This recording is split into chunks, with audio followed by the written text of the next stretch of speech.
आता बातमी आहे मनसेनं केलेल्या टीकेची। अजित पवार यांचा मुलगा आणि पत्नी हे सुद्धा निवडणुकीमध्ये पराभूत झाले।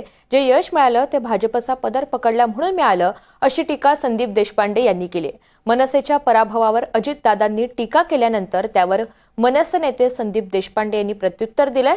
एकट्याच्या जीवावर त्यांनी लढून दाखवावं असं आव्हान सुद्धा त्यांनी अजित पवार यांना दिलंय।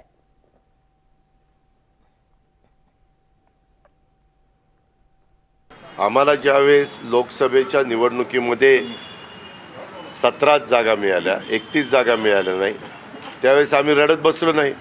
आमची एक जागा आली, आम्ही काय करायचं? अरे तुम्हाला तुमच्या मुलाला निवडून आणता येत नाही आणि तुम्ही आम्हाला गप्पा मारता। यावेळेस आम्ही कष्ट घेतलेले होते, आम्ही मेहनत घेतलेली होती, तुम्ही सगळे बघत होता।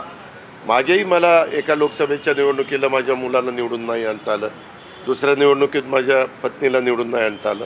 जे नाही लोकांनी कौल दिला, त्याच्यात काही EVM मध्ये गडबड झाली नाही। जनतेने मतदान केलं ते आम्ही लोकशाहीमध्ये मान्य केलं पाहिजे।